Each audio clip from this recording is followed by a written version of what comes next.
here day 18 now, post-op hair transplant with Dr. Alexander.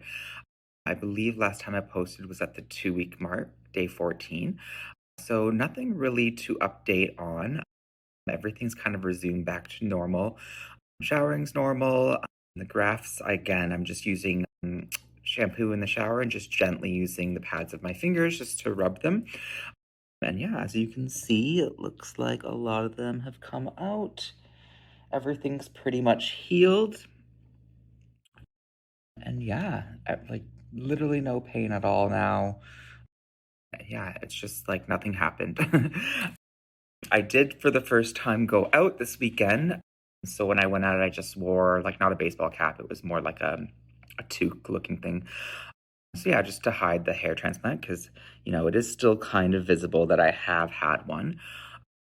But yeah, you could also use the hair fibers I've mentioned before, which are really good if you don't want to wear a hat. But other than that, everything's back to normal. I'm doing my normal social life things. And yeah, I'll keep you updated and show you more progress as the weeks go on.